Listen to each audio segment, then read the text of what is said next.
I'm Maggie. Welcome to Experiments in Crafting. Tonight I've got a whole bunch of stuff from Yarnbee, which is Hobby Lobby's house brand, to show you. Last week I shared a whole bunch of stuff that I bought while we were traveling, both to Michigan and then in northern Illinois, or I guess south of Chicago, but still northern Illinois. But we ran out of time for the Yarnbee stuff from Hobby Lobby, so I thought that I would share that with you guys tonight. And then I have a couple of hats that I worked out of yarn that I shared last week. So I got some time to crochet this last weekend, and so now I've got a couple of hats to show you. One thing real quick, we are using a different streaming setup, so if there's any issues, let us know right away and we'll try and adjust. But we've got new technology in place, so let me know if there's any problems or if you guys are hearing weird things or anything like that. I guess I'm gonna check the comments real quick. It looks like just a handful of people saying hi, so welcome everybody who's out there. Thanks for joining me tonight. And yeah, so we've got some yarn to show off, and yeah, guess I'm gonna get into some of the yarn just to get going. If you guys have questions about crochet, yarn, you know, anything in the yarn world, I'm not much help with knitting, but if you want to throw those questions in the live chat, I will address those as they pop up or later on in the stream. So any questions that you've got that I might be able to help you with, go ahead and toss those in the chat. All right, so this is a yarn that I picked up a couple of weeks ago. It is Yarnbee Warm and Cozy in mustard, and it's kind of a cool yarn because it's got these little black fibers all mixed in, giving it a really interesting look. So this is the mustard color. These are $4.99 a ball, though Hobby Lobby runs the 30% off of all yarn pretty regularly. So I'm pretty sure I got them on sale in that. This is a number 4 medium weight yarn. It is 78% acrylic, 13% nylon, 9% polyester. It comes in a 99 gram ball, and it is 317 yards or 290 meters. They recommend a US 8, which is a 5mm knitting needle. They don't give a crochet hook, but usually crochet hooks are the same or slightly larger. So a 5mm would be an H hook, a 5.5 would be an I hook. So probably somewhere in that ballpark. But I thought this was really pretty. I got a sweater from my husband's grandma for my birthday, and it had sort of the same look to it, and I really like it. It's a little bit brighter yellow, but it has like the black mixed in. And I don't know, I liked that theme, and then I saw this and it looked very similar. So hopefully you can see that like different depth of color in there with sort of like, probably looks a little bit gray on screen, but it's actually individual like little black hairs. This is a reasonably hairy yarn, like it's got a lot of halo to it. So it might be a little bit difficult to pull out the stitches if you make a mistake and you've got to frog something. But other than that, it's not a crazy amount of halo. I wouldn't worry too much about it. It may shed a little bit too as you work it. I can see that there's some fibers just kind of coming off real easy. I might actually take that statement back. There is quite a bit of halo if I tip it. So, it could be a little bit difficult to frog, but I don't know. I thought it was pretty, and so I bought it, and I wanted to share it with you guys. So I'm going to set this one off to the side and move on to the next one. Elizabeth is asking about sock yarn, and this next yarn is a sock yarn, though I can't say whether it's a good one or not. I will get to that question, though, because there are a bunch of indie dyers that I can tell you about as far as sock yarn. So this is Cozy Toes by Yarnbee. These are $4.99 a piece. Let's see. Let's get some stats off these. They're 50 grams or 210 yards. They are 93% acrylic, 7% polyester. Number 2, fine yarn. Actually, that makes it a little bit heavier than a sock yarn, even though they're calling this a sock yarn. Sock yarn is generally a number 1 fingering weight, which I think is ultra fine. They recommend a 2.75 millimeter knitting needle or a 3.5 millimeter crochet hook. I don't remember if I did give yardage. So these are $4.99 a ball. Again, I got these on a 30% off sale. That means for 100 grams, you're looking at $10, and then like 30% off puts you at $7 for 100 grams. So compared to an indie dyed yarn, they are quite a bit cheaper, but it's a little bit tricky to get sock yarn at a big box store. So there aren't a whole lot of them. The biggest ones that I can think of in sock weight yarn is Red Heart has It's a Wrap Rainbow and It's a Wrap Sprinkles. Those are sock weight. But would not be good sock yarns. Like if you're actually going to make socks, I would not use stranded cotton with no stretch to it. So, you would want some nylon or something mixed in, I think, with cotton if you're going to use it for socks. If you're going to use it for crocheted shawls and you just need sock weight yarn, then you can go to town on whatever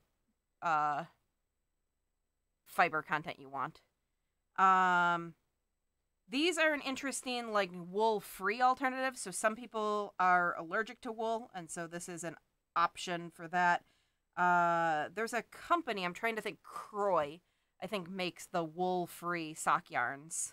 So, like, I think they're actually called wool-free. So that's an option there as far as big box stores. As far as indie dyed, I could just start talking about sock yarns. I've pulled them out on stream before, and I can pull them out again, but I have 2 full totes of sock yarn. It's my favorite weight. And depending on what you're looking for and what you are going to use it for, I can give you more specific recommendations. When you're looking at yarns, generally for shawls, I like 100% merino. I don't mind a little bit of nylon in there. It doesn't matter to me much either way. I like a little bit of cashmere, a little bit of yak in there is fine as well. I generally don't use alpaca because alpaca has this tendency to bloom and it obscures your stitches. And so when you're making a shawl and it's open and lacy and then you use alpaca, it sort of puffs and fills all of the empty space. And so I like alpaca for a lot of things, but shawls are not one that I generally use alpaca for. I really like BFL, which is Blue-Faced Leicester. BFL is a coarser fiber than merino. It doesn't feel quite as nice. It's a little bit stiffer, but it just looks really pretty when it's worked up. I talked about 100% merino is sort of my go-to.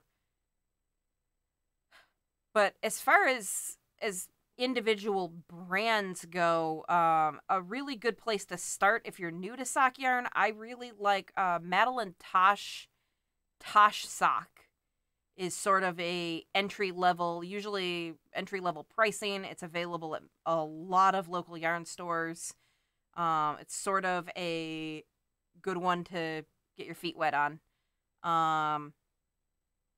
I don't know. I really like Tosh sock. It's got a really, really strong twist to it, and I like to see that.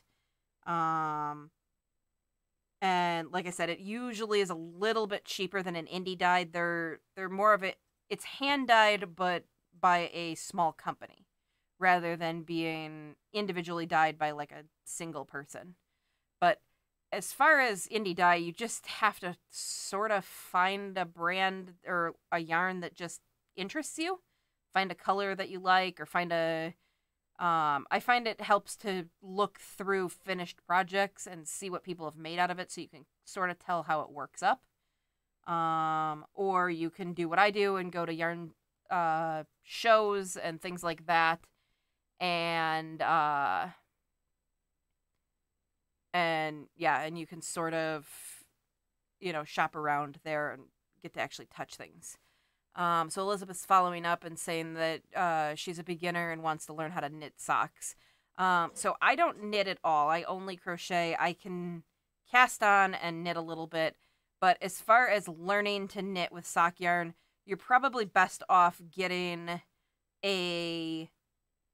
either something reasonably cheap, like these 50-gram balls from Hobby Lobby, or Lion Brand has a couple of sock weight yarns out right now. They've got one called Dotted Line, I think, right now.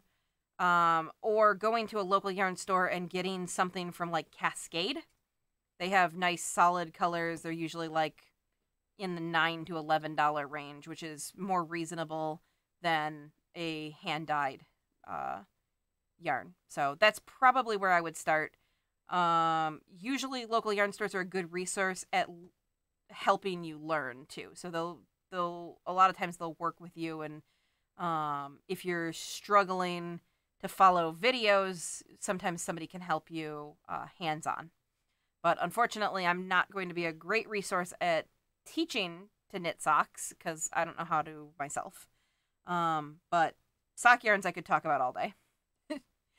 Let's see. Stephanie, not trying to ignore you. Let's see. She loves my gloves and wants to know if I can share some favorite fingerless glove patterns and if I have any favorite indie dyers on Etsy. And my husband threw a link in there. What is that too? Heart of the Rockstar Fingerless Gloves. Oh, the Heart of the Rock. Okay. So he's sharing the Heart of the Rockstar Fingerless Gloves. Those are the ones that I generally work up real quick. They're actually not the ones that I'm wearing, weirdly, though. I have a pair over in the... Well, actually, I have one over in my shawl bucket over here. I don't know where the other one is. I was going to put those on, and I ended up putting these on. These actually, I was talking about not using alpaca. These are 100% alpaca, and they are so warm. So I can clear this sock yarn off and then put them down. These are... I can picture the label on the yarn. I can't picture the indie dyer. I have some stored somewhere. I'll have to think about it. Something like Enchanted Forest or something similar to that. We've seen them at a couple. Fairy Tale... Oh, it's that place right there. What does that say? Fairy Tale Knits. Yeah. Fairy Tale Knits is the company who dyed this up. And they're called like... I don't know. I make something up. They're called like Gumdrop Forest or something like that, the colorway. But they have lots of blue, purple, pink, teal, like blended colorways that are all very fairy tale and dreamy, mermaidy, unicorn type colors. So they go really well with my hair when my hair is dyed the correct colors and not faded. And they're just all like my favorite colors. So I really like these. I was able to get 2 pairs out of 100 grams of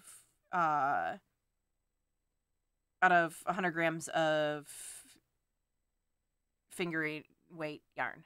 I'm trying to think what this pattern is. These are interesting. They're worked, if I remember correctly, these are worked flat and seamed up the side here.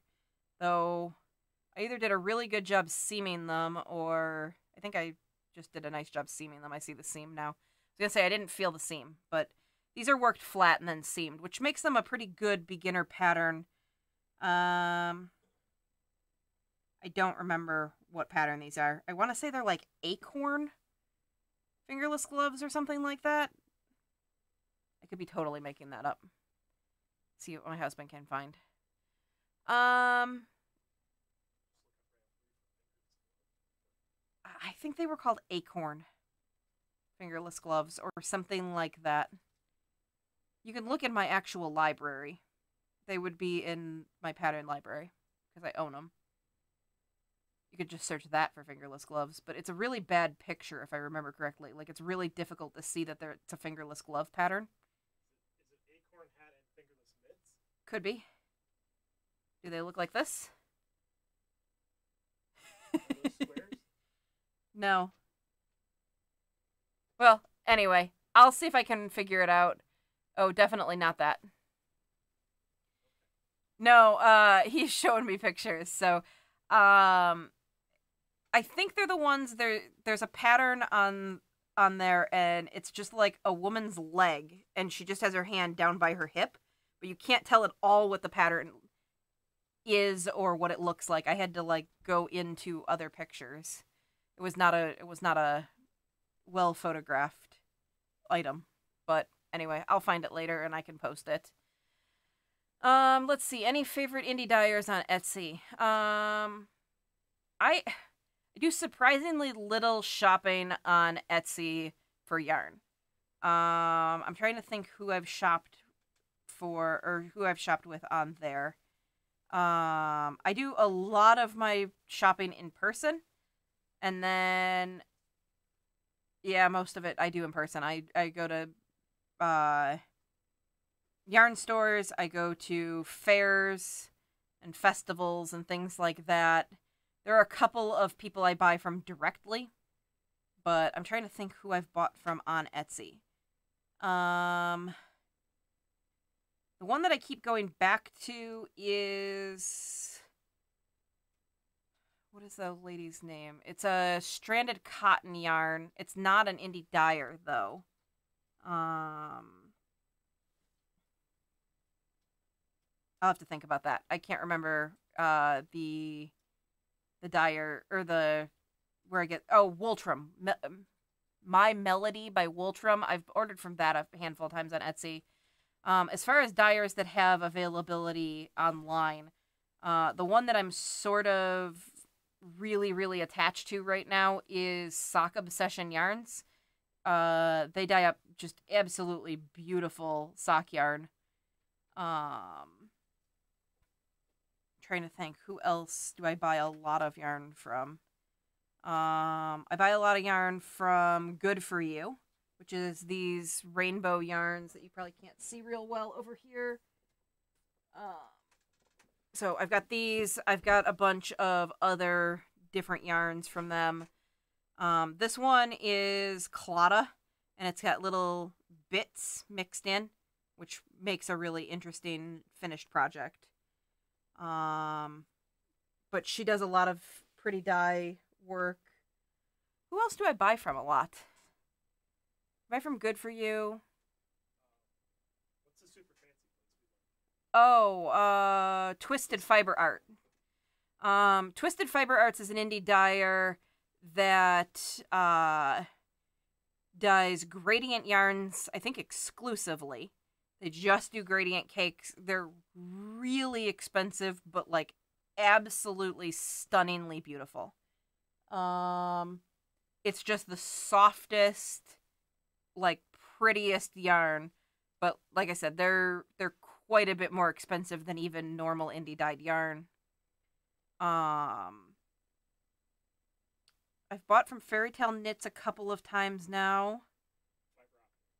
Oh yeah, fiber optic yarns. I was actually wearing this earlier today. So this shawl I've shown a few times on stream. This was the shawl that I made for my wedding. They do gradient yarns and then end yarns. So you get the gradient portion, but then you can buy either end. So I had the option of the blue or the gold, and I could have extended the shawl either way. And that's something that I've only ever seen them do. I've bought from them a few times. I'm trying to think who else. I've bought from Leading Men Fiber Arts. They're a relatively local dyer. They're also out of Central Illinois, though not particularly close to me. But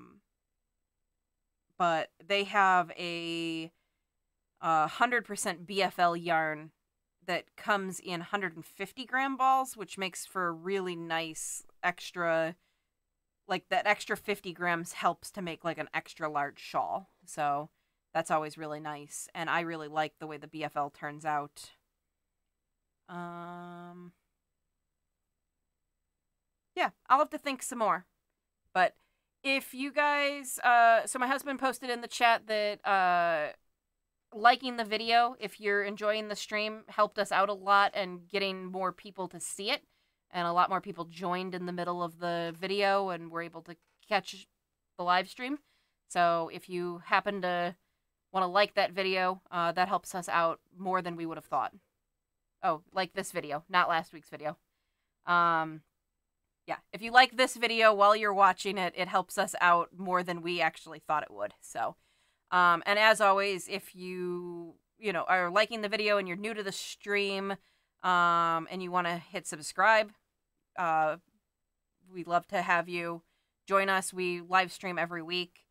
I shouldn't say every week. We live stream most weeks on Tuesdays at 8 o'clock, and we try and post if we're not going to. And that's 8 o'clock Central Time. And then, yeah. I usually save this towards the end, but I can mention it now. If you are ever having any issues or you have questions or you just want to show me something that you've made, you can find me on Facebook and Instagram at Experiments in Crafting, and please feel free to message me directly or tag me in a post or anything like that. So I like seeing projects that you guys finish from my videos, but I also like seeing just anything. So if it's stuff that you saw a yarn that I reviewed and you made something out of that, I'd love to see those too. So again, at Experiments in Crafting for both Facebook and Instagram, and then obviously here, and you can subscribe, and we do live streams. And it's been a while since I posted a video, but we recorded some, so hopefully we'll be getting some out to you guys, some more in-depth yarn reviews. So moving on to a yarn that I've shown before, but I saw again at Hobby Lobby, and I really, really liked these colors, so I bought some more, and I just wanted to show it again. I also didn't realize when I originally reviewed this yarn. So this is Yarn Bee Dazzling. It is 98% acrylic, 2% metallic polyester. That's the sparkly bit. It is 100-gram balls, 249 yards, or 228 meters. They recommend a 4.5 US 7 knitting needle or a 5.5 I crochet hook. It's a number 4 worsted weight yarn. So this was a really pretty, like, intense dark blue sparkly yarn. And I was looking around at patterns, and I wanted to get a second ball of it. And I went to Hobby Lobby, and I looked up the name. It's called Pool. And I went to Hobby Lobby, and they were all white. And I was like, I don't know if they changed something, if we got one that's mislabeled, like what happened with this yarn. And so I came home, and actually, if you flip this ball here, you can see the whole inside is sort of a teal, and then it fades to white, and then back to teal, and then back to dark blue. So it's a mirroring transition yarn. So it goes light or dark to light and back to dark, not a repeating pattern. So normally we see yarns that are 1 2 3 1 2 3, and that's very common in caked yarns. Like if you numbered the colors, they would go 1 2 3 1 2 3. In this yarn, you see 1 2 3 2 1. So they mirror instead of repeat. So that's a little bit different, but I thought it was very strange that I didn't even realize that it was a fading yarn like that when I originally bought this ball. I just thought it was a really pretty intense blue. My husband might have actually picked this one out. We just thought it was a really nice looking yarn. So we got that. And then while I was looking for that, they were actually out of... So I bought the yarn. I went back. I looked. They were all white. I didn't know what was going on. I went home. I went back another time after I figured out what was going on. And they were out of Pool, but they had these pretty colors. So this one is all these bright purples and teals and hot pink. It doesn't seem to change a whole lot inside. So, but there is, I can dig it out of here. There's a green in here that shows up somewhere in here. So I'm not sure exactly how this works up, but there is some like tropical green in there. And this one is called Tropics. So, you can see it a little bit better on this side. There's some green in there. So these change and they add some green. The colors change a little bit. So I'm really interested to see how these work up. And then I got these, which I think are just like the prettiest yarn. And I don't know if they show up as nice on stream as they do in person. But it's sort of like a muted rainbow mixed with like a gold. So one ply is a color changing rainbow. The other ply seems to be a constant gold. And then there's like sparkly, like metallic gold mixed in. And they're just really, really stunning in person. I don't see much difference inside. I think it's just changing rainbow. I've tried to look down this yarn and it doesn't really look different to me. The rainbow might be getting more intense. Like the colors might be getting a little darker.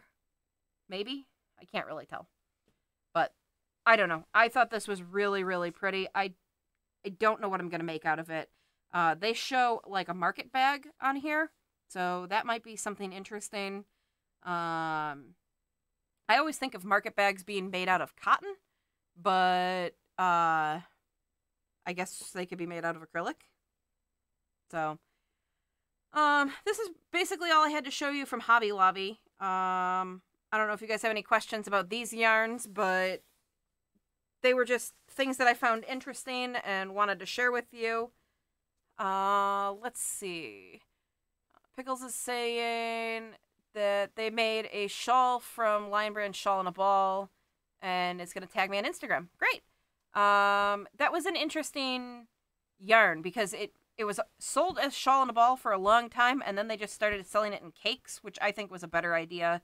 Shawl in a Ball had a tendency to just sort of flop into a ball like a heap as you worked it. So, but it I think confused a lot of people. So we did a review on Shawl in a Ball, just explaining that it's literally exactly the same as Shawl in a Cake. Like they were the same yarns, but they just changed the form factor. But I made a shawl out of that, and it turned out really cool. It's over here. I'm gonna grab it. Again, you're probably noticing a theme here. I like all of these purples, pinks, blues, teals. Match my gloves. Sort of goes with this yarn. But yeah, Shawl in a Ball is an interesting one, and Shawl in a Cake, because it does these really nice color transitions.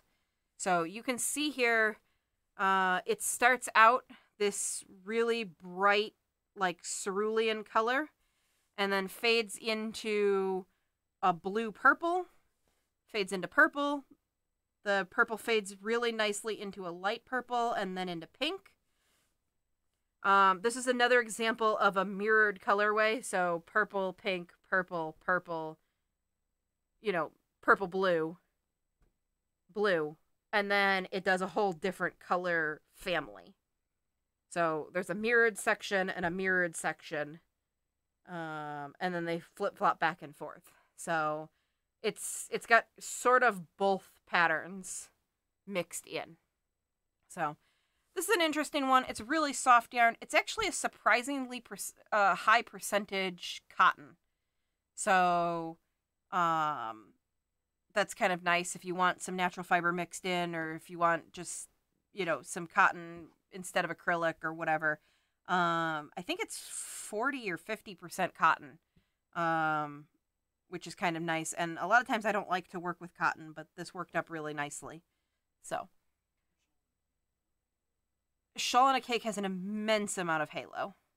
So it is not necessarily a beginner yarn, again, because halo makes it hard to pull stitches out. So, let's see. Stephanie's asking if I've tried the Rhapsody yarn. I have not. That's the Hobby Lobby gradient. I've got a handful of them. But I have not worked those up. I think they're relatively large balls. I think they're 200 grams. And I have not delved into like a 200-gram shawl in a long time, actually. Uh, but my work is pretty nice, and they give us a Christmas shutdown, so I'm hoping to get some crocheting done. I'm off starting like the week of Christmas through New Year's, so hoping that I've got a couple days in there that I can get like some massive amounts of crocheting done, and thus some videos as well. But we'll see how it goes. I'll probably end up doing something else, running around for Christmas or something like that. But that's the plan. So maybe I'll add that higher to the list and see how that works up. There's some really pretty yarns in there. I did find a pattern that I wanted to work that up with. I think it was by Anna D, but I don't remember. It's a gradient, and I think she used the sheep's whirl, but the Rhapsody, I think, is a drop-in replacement for that yarn. So a couple other things that I've got to share.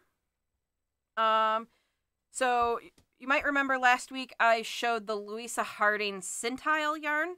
It's a really cool yarn that's like chainette style, but somehow it has other yarn or fiber like puffed out of it. It's really hard to explain without being able to show, but it's a little bit halo-y. I didn't have almost any problem pulling stitches out, so I've mentioned before, a lot of times I check the Ravelry comments before I work up a pattern to see what people are suggesting, and everyone was suggesting to add an extra repeat. So this hat was supposed to be 6 repeats around, and they recommended doing 7 instead, and so I upped it to 7, and it turns out that the hat is just too big. Like, I probably should have stuck with 6. So I don't know if that's an effect of they were using yarn too small, or if I'm using yarn too big, but the hat's a little bit too big for me. A lot of people did a split brim, which is where you just do the brim from like ear to ear and work back and forth, and then add what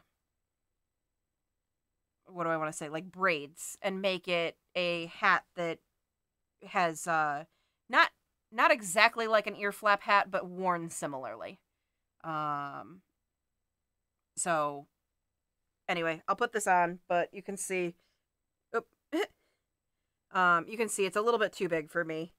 However, if I had done a split brim and then added braids here, it might look okay like that. So I may pull some stitches out and redo this, or I may give it to somebody who's just a little bit larger head or more hair than I have. Either of those, it's not way too big, it's just a little bit too big. So the yarn worked up really cool though, and I was able to use the beads that I showed last week too.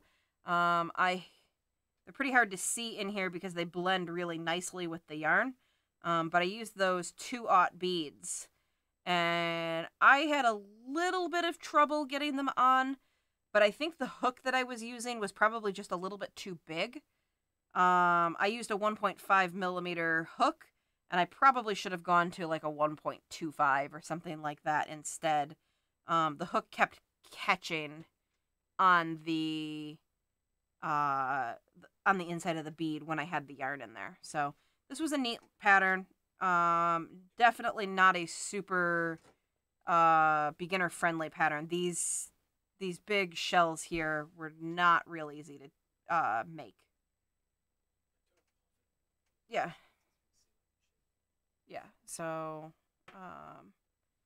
puffed up a little bit there, and so you can see it's got these really pretty fans as part of it. But yeah, so this is, again, the Louisa Harding Scintile yarn. And I'm terrible at remembering pattern names, but do you know how to get into my library?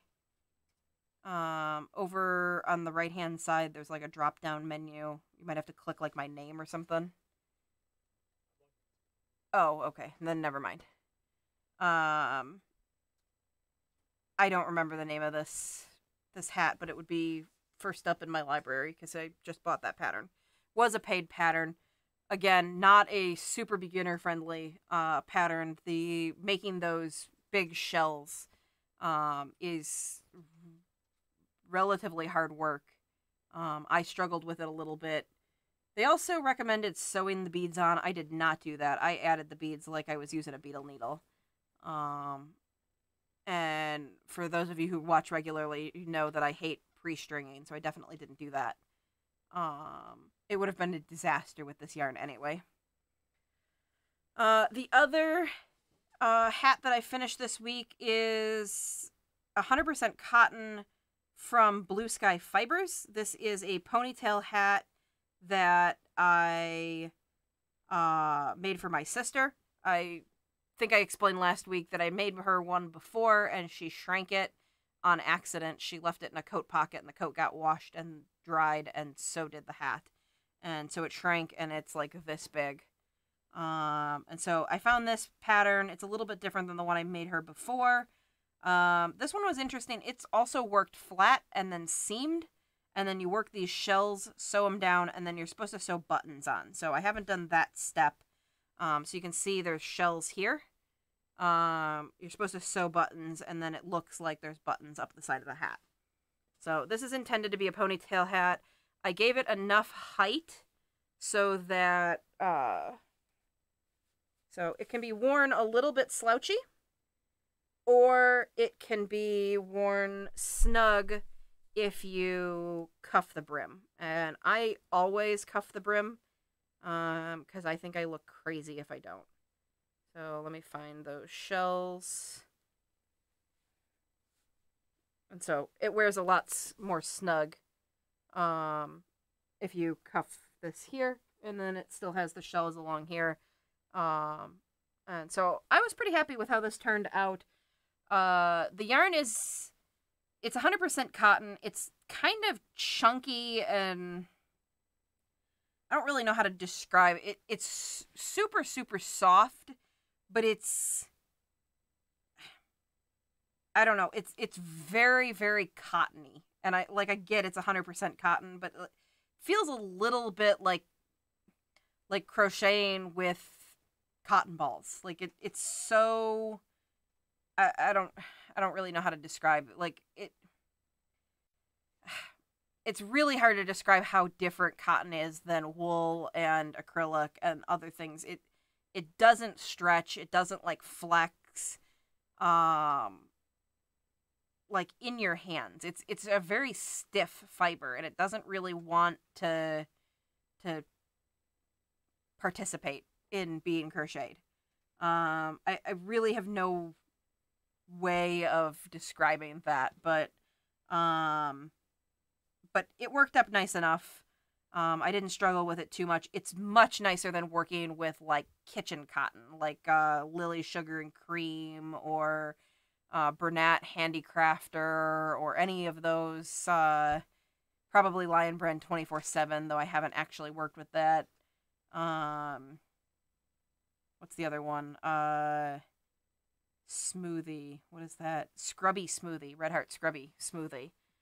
All are kitchen cottons, and they're really stiff and I think unpleasant to work with. Though they work for what they're intended for. Like they're meant for dishcloths, and they work great for dishcloths, but they're not for like clothing. This worked out much nicer than that, I think. Elizabeth said it's pretty, so thank you very much. Stephanie asked if I have tips on finish a hat off and it's too big. Do you just wear it as a slouchy beanie? I wish I had a good answer for you, because if I knew how to fix it really well, I would probably do something with this. So you have a couple of options. The first is, like I said, you could do a split brim, like I was describing. So instead of working, that only works if you've done the hat top down, because then you can pull the brim out and fix it. If you work from bottom up, you'd have to pull the whole hat out to fix the brim. But a split brim, you would work, instead of working in rounds, you would work back and forth from basically ear to ear. So you'd probably do about 2/3 to 3/4 of the way around the hat, leaving part of it unworked. And you would work back and forth, turning back and forth. Usually brims are done in post stitches. And so you'd work your post stitches just like normal. And then you'd have the split brim, you'd put braids on, and you'd wear it more like a bonnet. Which sounds worse than it is. It sounds like it would be crazy for an adult to wear a bonnet, but I've seen them on people and they end up looking really cute. So you can do it like that. You can just wear it slouchy. If it is wool that is not superwash, you can felt it, which means basically you can wash it and dry it and it'll shrink. Alternatively, you can needle felt it and actually felt it, but I wouldn't do that. You can just wash and dry it. But it'll look very different. You'll probably lose a lot of the detail in your pattern. Something like this is mostly synthetic fibers, and so it's not going to shrink. Most of the base of this is polyester, I think. And I think some acrylic, but it's all the metallics in there are not going to shrink up. This cotton might shrink, but I have no idea. It might actually really expand like crazy too. If I get it wet. So I'm not 100% sure. So yeah, the thing is I'm sort of bad at making hats. I've made a ton. There's a pattern designer that I really like who makes an ear flap hat. She has a pattern in literally every single size. It's Alli Crafts, ALLI Crafts. And it's like a blog spot website, and she's got a pattern in preemie through adult, I think, of this ear flap hat, and every single time I make it, it turns out exactly perfect. And I don't know if we just crochet exactly the same as each other or what the deal is, but if I make an ear flap hat, no matter what the pattern is, I always go to hers, make the hat, and then use the pattern for all of the detail work. Let me show you a quick example of what I mean. Give me 1 second. It's right here. So this is an Alli Crafts ear flap hat with Minnie Mouse details. So you can see here the bow pattern I took from the Minnie Mouse hat pattern. The ears I took from the Minnie Mouse hat, but the actual hat, I followed Alli Crafts' hat pattern. I just ignored whatever the pattern designer said for the Minnie Mouse hat and did this. And it turned out perfect. It's exactly the size for a 1-year-old. It's got the cute little tassels. I don't know why. That's the only hat pattern that I consistently can make exactly the right size. Otherwise, it seems like I always crochet too big, and I don't know why I can't seem to remember that.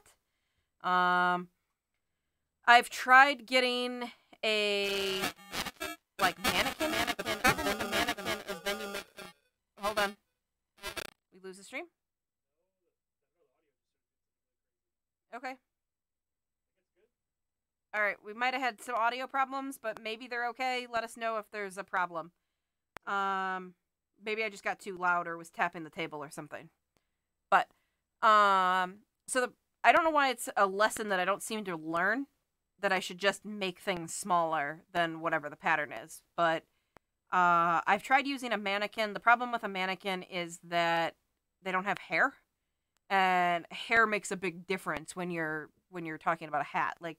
If I'm going to make a hat for myself and my hair is down and, heat set, either curls or flat ironed or whatever, it lays relatively close to my head. If I have to wear a hat and my hair is just naturally curly, it takes up way more space. And so this hat probably fits if I just scrunched my hair. So it matters kind of a lot. And then you've got mannequins and they don't have any hair, and so they end up being too small if I fit it on a mannequin. So I haven't totally figured out what I'm gonna do about hats, but it's not just a gauge thing, because like I have no trouble making fingerless gloves, which also have to be a size. But I don't know. The end result of that is I don't have good advice for you on how to fix hats, because I'm still figuring that out myself. But if you can felt it, you can try that. If you can salvage it by using a split brim, you can do that. The other thing you could try and do is pull the brim out and make it smaller. Then at least it fits more snugly on the ribbed part, and you can make it like a decent fitting slouchy hat. That's probably what I would have done here, but I ran out of yarn. Like, I used every last little bit. But had I had more yarn, I would have made the brim taller and definitely taken like a bunch of stitches out and made it more snug. So it would have fit wider up here, and it would have slouched a lot better, and fit more snug around my head. As it sits, it's got like space in here. So, Stephanie's saying that she sucks at hats. Same issue as I have. Yeah. There is a lady or company, I guess, but they have a lady's name on them that makes these hat cards. They're basically like I think they're plastic, but they look like a sheet of paper, and they just have like a dome shape. So it actually is roughly this shape right here. So like a hat laying flat. And they're supposed to be guides that if you lay the circle down, so if you start at the top of a hat, you start with a circle, you build it out, and at a certain point you stop increasing and you start going straight down. Supposedly, these are marked so that they have the circle size that you're supposed to stop at, and then they're also the right height. And then each one is labeled with a size. So they have a preemie, a 3-month, a 6-month, a 9-month, 12-month, and then they'd have toddler, kids, young adult, and adult hats. And so you make the circle, you lay it on there, and then you don't increase anymore. You work it straight, and then you can lay it down again, and once it reaches the right height, then it's the right size. I guess these are, like, you'll never screw another hat up again. However, I've looked at the sets. They're surprisingly expensive. I probably should just suck it up and get them, because I keep messing hats up with expensive yarn. But I want to say the set, you could get baby hats as a set, or you could get, like, toddler, child, young adult, small adult, regular size adult, large adult, or something. They were like, I don't know, there's like 20 sizes or something like that. But I want to say the set, like, to get both of them was like $45, which just seemed shockingly expensive. But maybe they're a one-time and you'll never mess another hat up in your life, and they might be worth it. So I don't. They're on Moogly Blog all the time. If you do a Google search with Moogly Blog and hat size cards or something like that, you might find them. She does giveaways on them pretty regularly, but they were surprisingly expensive, if I remember correctly. Yeah. Did you find them? Okay. But yeah, my husband's gonna post a link if he found them. They come on like a ring, and you get a whole bunch of sizes. But yeah. Let's see. What else do I want to talk about? I haven't decided what kind of buttons I'm putting on this. I have a whole bunch of silver buttons, but I think that they'll be too bright against this teal. I'm thinking wooden buttons. I've got some wooden, like just plain Not really. I guess there's sort of like a pine or oak color to them. I know those are two very different colors when you stain them, but they're just kind of a plain wood. So I might do that. I haven't really decided. I guess what do the rest of you think? Do you guys have trouble with hats too, or do you generally find that you have trouble getting them to be the right size? I seem to have a lot easier time with baby hats than I do with adult hats. Baby hats always feel shockingly large, and then adult hats seem like they are way too small when they're the right size. So I think the end result is that your head doesn't grow that much from an infant to an adult, which seems like a crazy thing to say, but I think it's only like 6 inches in circumference that is the difference from like a 6-month hat to like a young adult hat or even like a regular adult hat. I think they're like 16 inches to like 21 inches or something like that. So it just, I guess, to me feels like it should be much bigger difference. Savannah's saying that she has the easiest time making a loom knitter. We looked into getting the knitting loom, like the automatic kind, where you can like turn the crank, circular knitter. I've got a couple of looms behind me, just the regular hat looms, and I've never really gotten into them. But I guess I could give that a try. But a circular knitter seemed like it would be fun, and it seems like it's really easy to make a hat out of a circular knitter. But we started looking into them. I picked one up at Goodwill, but it is not great. It's a Red Heart, my own knitting machine, and it catches and clunks around. It's all plastic, and it's not very well aligned plastic, it doesn't seem. Which is maybe why it ended up at Goodwill. But I think I paid $3 for it, so. Savannah's saying that I'm not sure if she means the knitting machine or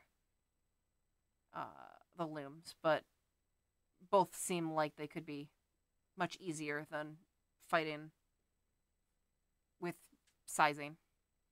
My husband's saying that he wants a circular knitting machine for himself.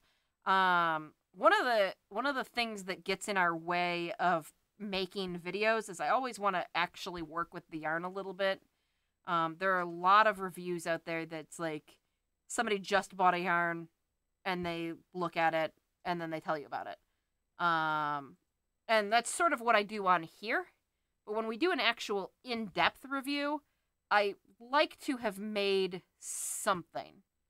And I usually like it to be more than just like a 4x4 square of the yarn, though I could probably give a reasonably accurate review and just working with it for a little while. But so one of the things that we run into is I don't have enough time to crochet and make samples of things, and so we've talked about having a circular knitter so that we could work it up and just like work with it a little bit, see how it works, pull some stitches out, things like that, and then have a finished project to actually take photographs of and go with the review. So we've talked about having a circular knitter so that we can make videos faster and get more content out to you guys. So I don't know if we will, but we'll see. Yeah. How many? Oh, okay. But welcome to everybody who's joining. My husband was giving me updates on like people in the live stream, so thank you for joining us. I mentioned this a little while ago, but if any of you who have just recently joined wouldn't mind hitting the like button, yeah, if you're enjoying the stream so far and you've joined in, if you wouldn't mind hitting the like button, that helps other people. I guess it seems like YouTube is showing the live stream to more people the more it's getting liked during the stream. If that makes sense. So it's helping other people find us and subscribe and build the channel a little bit. So if you're enjoying the stream, I would encourage you to hit like. We didn't realize it was helping as much as it was, but when we asked for it, asked for people to like it last week, we saw a huge jump when just a few people liked it. So that helps us out. So thank you very much. Also, if you have any questions about crochet or anything you're seeing on my table here, yarn in general, beads, whatever I can answer, put those in the live chat. If you're catching the stream after it's already published, you can always leave me a comment in the comment section. And so, yeah. Let's see. Michelle's saying hi. Welcome. Thanks for joining. Michelle's saying link might save you money. I'm not sure what link. If you tried to post a link, the YouTube will block it. So you might have to just, if you were trying to share something. Only we can post links because it's our live stream. They won't let viewers post links, probably so it doesn't get all spammy in like really, really big streams. Let's see, Savannah's saying knitting machine you can make vest, cardigan, sweater, coats, many more things. I do actually have a flatbed sweater machine. I think it's a really, really basic low function knitting machine. It's a Bond sweater machine. There was a lady at my like weekly knitting group that was, her husband had to move into a retirement home and she decided to move with him. And so she downsized on like all of her knitting and yarn and all of this stuff. And so she had this flatbed knitter and she offered it to me. And so I took her up on it. And I haven't really gotten a chance to learn to use it all that much. But it does seem really cool. And it seemed like it would be pretty straightforward to make a square of fabric pretty easily. Colleen's asking what's the yellow yarn. So I think this is only yellow yarn on the table. This is Yarn Bee Warm and Cozy in Mustard. It is a 78% acrylic, 13% nylon, 9% polyester yarn. It's a number 4 weight yarn. I just thought it was really pretty. It's got yellow and it's got this black fiber mixed in with it. And so it was interesting. They had it in a bunch of different colors, but I just thought this was really pretty. It went with a sweater that my husband's grandma gave me for my birthday, and I really liked it. So I don't wear a ton of yellow, but it actually ends up looking really nice when my hair is very purple. So let's see. Savannah's saying you can do big blankets too. Okay, Michelle was saying she was trying to post a link. It was a Crochet For You blog, has hat guides. All right, my husband's going to see if he can find it and share it. Yeah, I think I've seen before where people have hat guides that you can print as well. That might be an interesting option because I have a laminator that I bought. I've used it a few times. It's surprisingly nice to just have a laminator. Amazon has one for like $18, and then the laminating like sheets are, I don't know, like $12. But sometimes it's really nice. I actually bought it because my grandma was a crocheter. She passed away a few years ago, and like a year or two after she passed away, we found an entire bag of her crochet stuff. And there were some patterns in there that she had like typed up on a typewriter at work. And I wanted to preserve those. I didn't want them to get damaged. Luckily, they did not get damaged in the flood, but I have not yet laminated them. So I'm going to do that at some point so that those don't get ruined. Let's see. Colleen likes the yellow yarn. Michelle's asking if I've ever crocheted a sweater. Suggestions for someone trying it for the first time. The only sweaters that I've made are for babies and for American Girl dolls, so relatively small. I guess my biggest recommendation would be if you're doing it for an adult, make sure that you've got, especially if you're using a yarn that has dye lots, make sure that you get all of your yarn ahead of time and then maybe a couple extra balls. You can always return unused yarn. That's true of pretty much everywhere, including local yarn stores. Some of them might only offer like a store credit, but I would always venture to get all of the yarn in the dye lot plus a little extra, and then return it if you don't open up a ball. But if you're not familiar with dye lots, there's usually a number. So if you look at a label, a lot of times there's a color number. I don't know if this is coming through. The lights might be too bright. But in this case, there's a color number. It says the name is mustard. The color is 05. And then there's a lot number 1331. This one is also lot 1331. That means that these were dyed at the same time and that the batch should generally be the same. When you're talking about hand-dyed yarn, all bets are off. Every ball is going to be slightly different. But if you're talking about a yarn, even something like this Melbrigo, this has, it says no dye lot, so they must not, they either have their, I sort of think it could go one of two ways. They either have their recipes so tightly dialed in that they don't expect variation, or they expect so much variation that they wouldn't say, these 5 should be the same. So, but my biggest recommendation is if you're using a yarn and it has dye lots, to get it all ahead of time and then buy a little extra.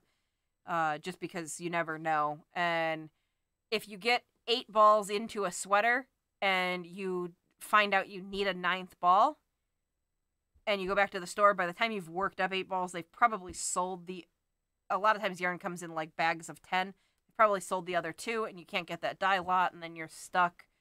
And you might have like a little section of your sweater that ends up being a totally different color.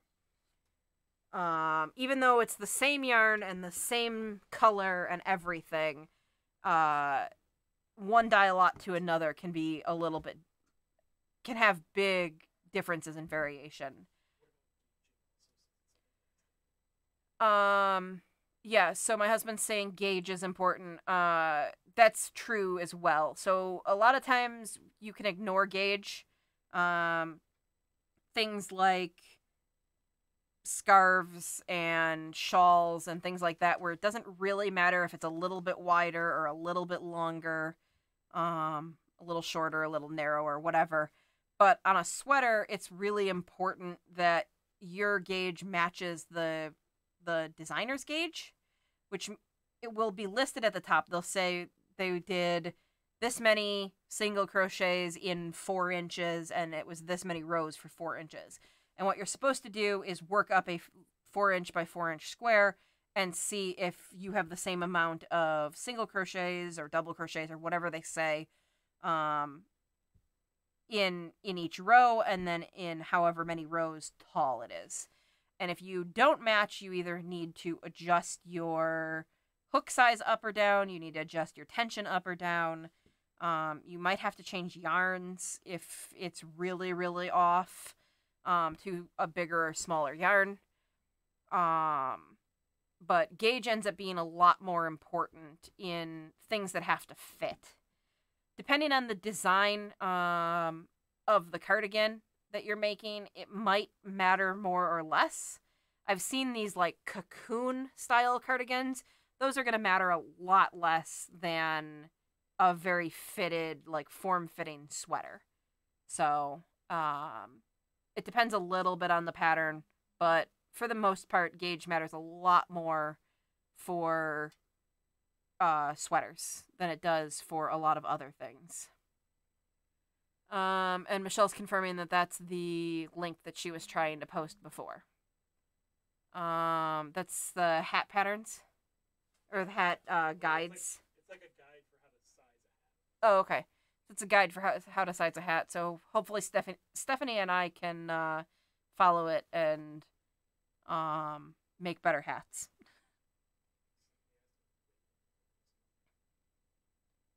Oh, Stephanie's wondering if I prefer a certain weight of yarn for fingerless gloves.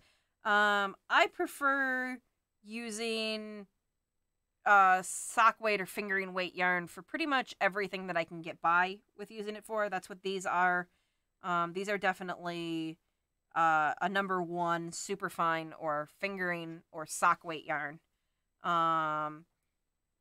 I like sock weight yarn because I think it shows detail really, really well. It does work up a lot slower. I've used ZZ Twist, which I think is a number 4 weight, like a worsted weight. Kind of a light worsted, but if I remember correctly. But those worked up just fine. I think I've got one of those sitting over here. I can reach over and grab it real quick. I know I keep ducking off stream. So these are the Heart of the Rock Star pattern that my husband linked earlier, because he knows that this is my like default pattern. These are really, really fast to work up.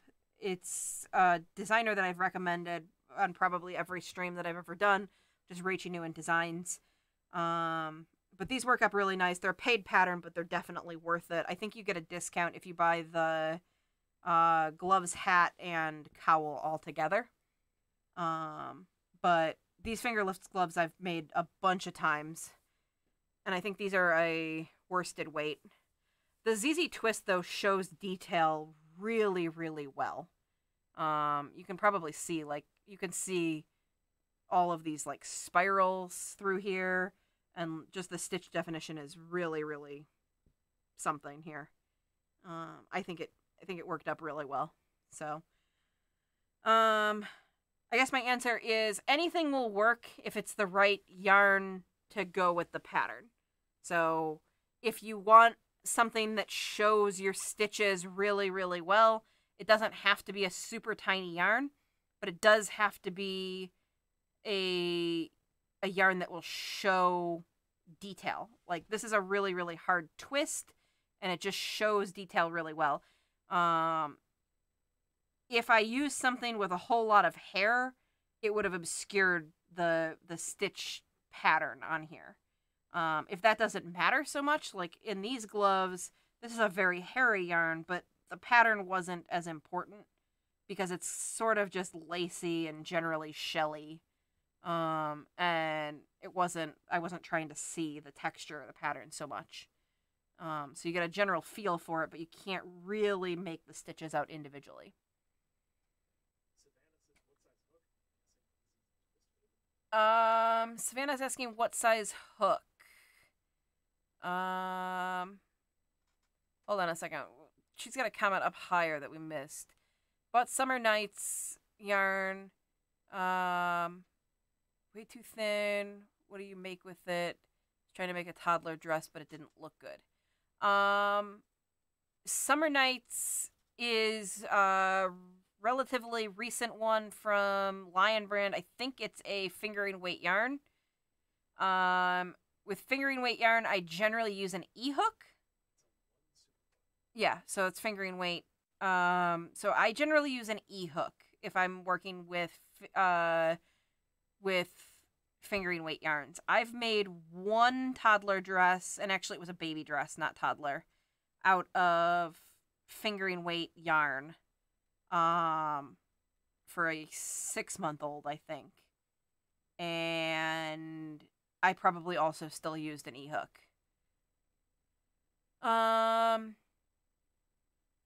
Let's see. What you want some other suggestions for what you could make out of that yarn? That I think would be a really good shawl yarn.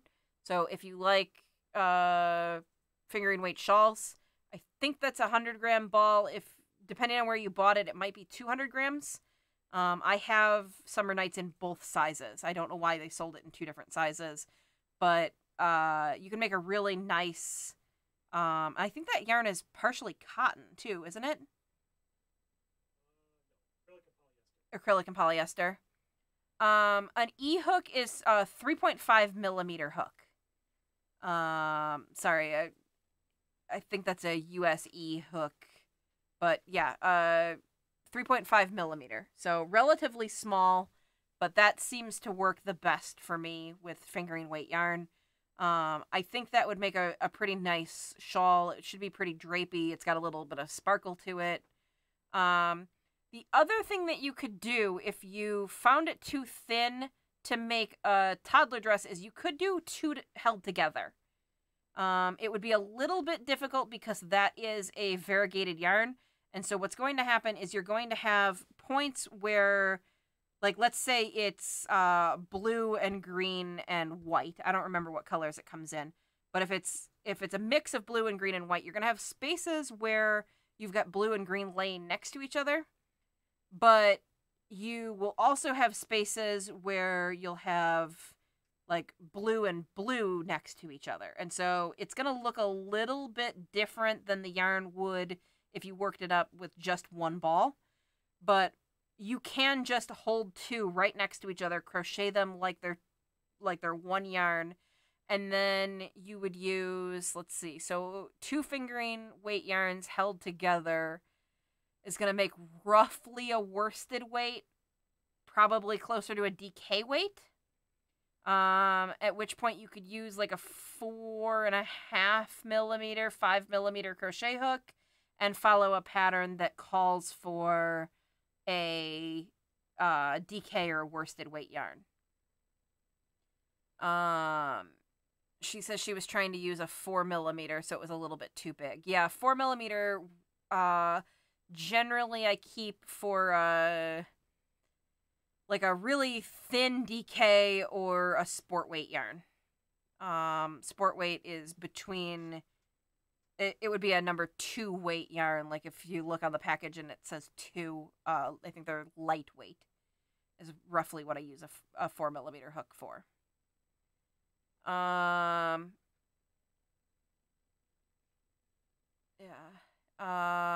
She's saying it's half double crochets, I think. So if it's half double crochets, you might even consider going smaller than an E-hook depending on how lacy the dress is supposed to be. If it's supposed to be relatively solid and not have anything under it, you probably are going to want to go even smaller than a 3.5. A 3.5 millimeter hook is going to give a drape, like a very drapey open look.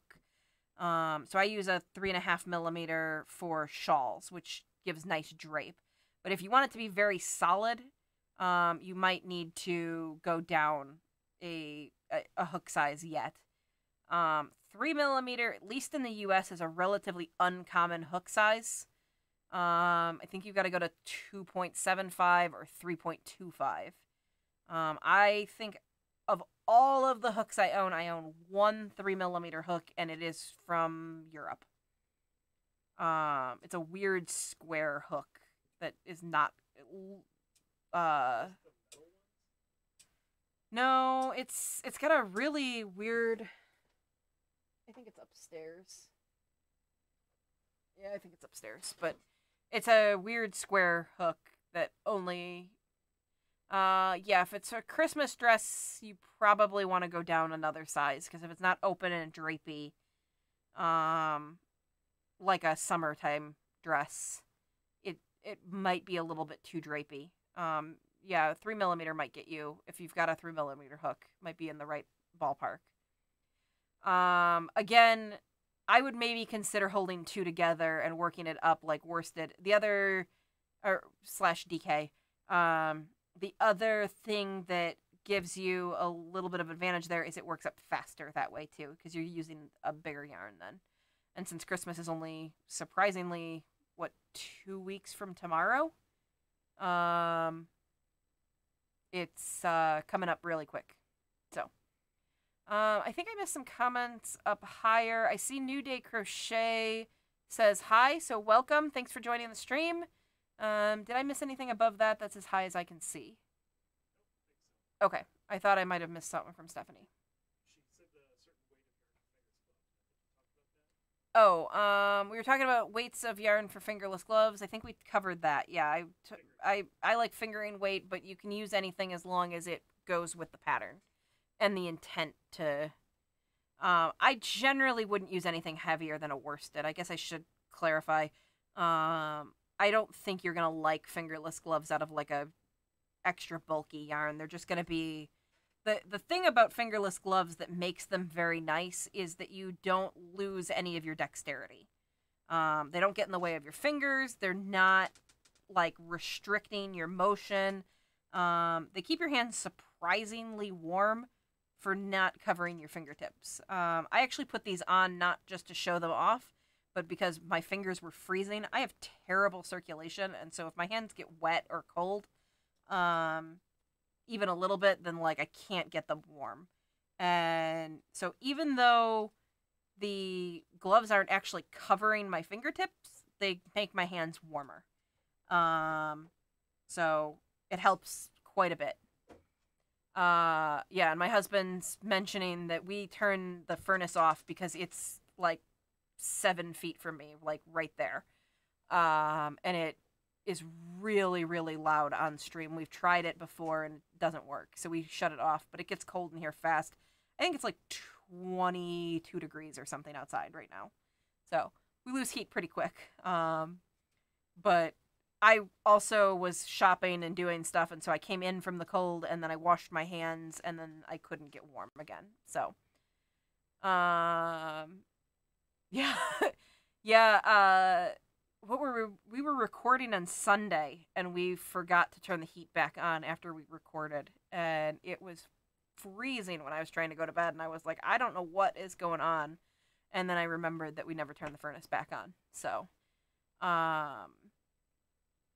luckily I can do that from bed. I didn't have to get out. I just huddled under a blanket and used my phone to turn it back on. So there's at least that advantage.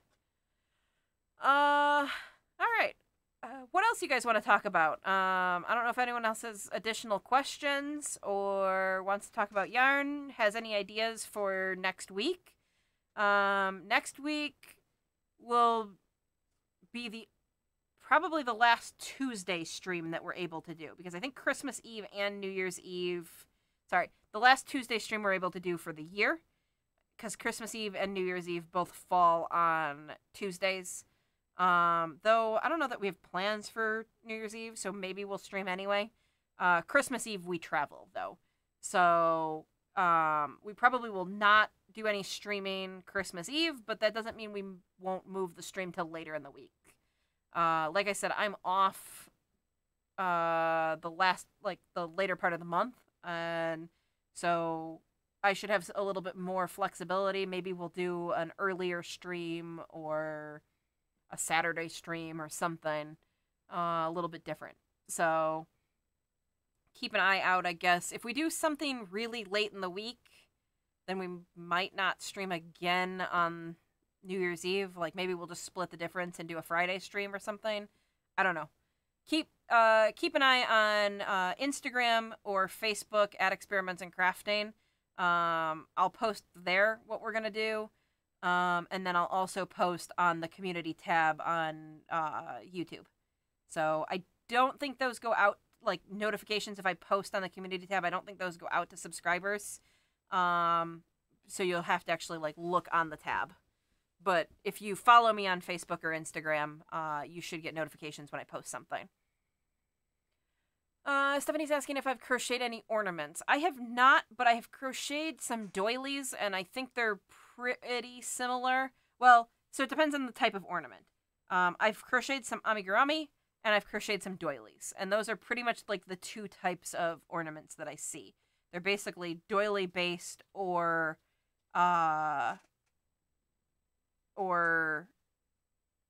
like amigurumi shapes.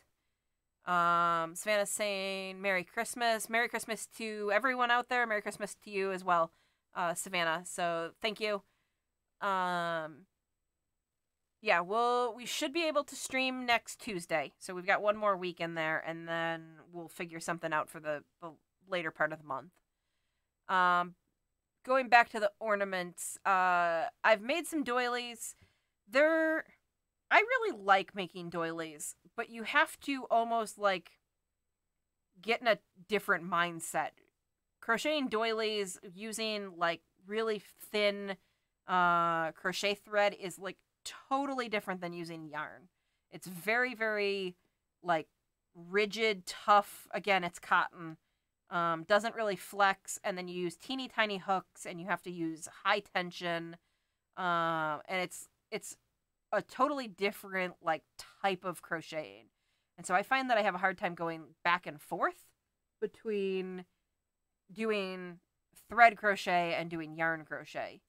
Though when you do switch back, you'll feel like you're crocheting ultra fast because doilies take like they take a lot longer because you're working with teeny tiny yarn and you're making very intricate patterns. And then you switch back and you make like a scarf and you're like, oh, that took 40 seconds. Not really, but you know what I mean? Like it goes so fast when you get like big chunky yarn again. I do know if you're going to make doily style ornaments that they recommend that you block them with something that will stiffen them. So either use liquid starch mixed in with your blocking water or spray starch, or I know a lot of people use like dilute Elmer's school glue. So you make up your water for blocking and then you pour a little bit of glue. I don't have a recommendation on how much, but there's probably some information if you search around. Some amount of glue, and then you soak your doily in there, and when you pull it out, it'll be glue water, and it won't be like real rigid and stiff. You block it and let it dry, and then it'll stay stiff, and that's how you can like hang it on a tree, and it doesn't like just flop and curl up.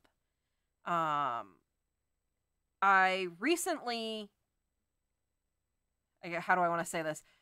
A long time ago, I saw this pattern, and it's made entirely of snowflakes, but they're displayed in the shape of a Christmas tree. So you make like 10 or 15 snowflake doilies, and then you get a piece of like canvas and coat it in fabric, and then attach the snowflakes. And you make this really pretty Christmas tree out of snowflake doilies. And I sort of forgot about it. And then I saw it again recently, and I really, really want to do that. There's also an Irish, what is that called? An Irish crochet, like flower motif wall hanging that I have been working on. It's going pretty slowly, and I put it down, which is always a bad idea for me. Because I think it's like a 6-petal flower, and I think I'm like 4 of the 6 petals around the doily. And I'll probably never figure out where I was at, but I'm hoping that I can get back to doing that because it's a really cool wall hanging. So both of those are on my list of things I want to do with doilies that are not just put on a table and used as a doily. Let's see. Savannah's saying, like making a sting wrap on a balloon. I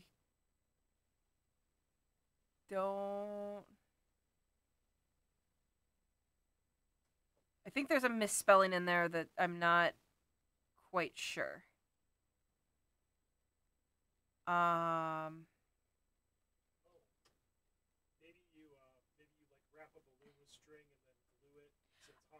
Oh, yeah. Okay. I think I understand. So I think we think what you're talking about is when you like dip string in glue and then wrap a balloon and then let it set and then pop the balloon to make like a basket or something, or I guess lampshade ornaments, things like that, anything like that, depending on how big the balloon is. Yes, so that's what we're talking about. So yeah, you just use a little bit of glue because you don't want it to be coated in glue, but glue in water, get it wet, and then let the glue dry. String. So yeah. And then Stamping Bandits joining us and saying you gotta love the 30% off Yarn Week. So welcome. Yeah, I bought the stuff over here I got on the 30% Yarn Weeks. The yarns over here I did not. I just got to use one 40% off coupon. I actually paid full price for these. But they're so pretty.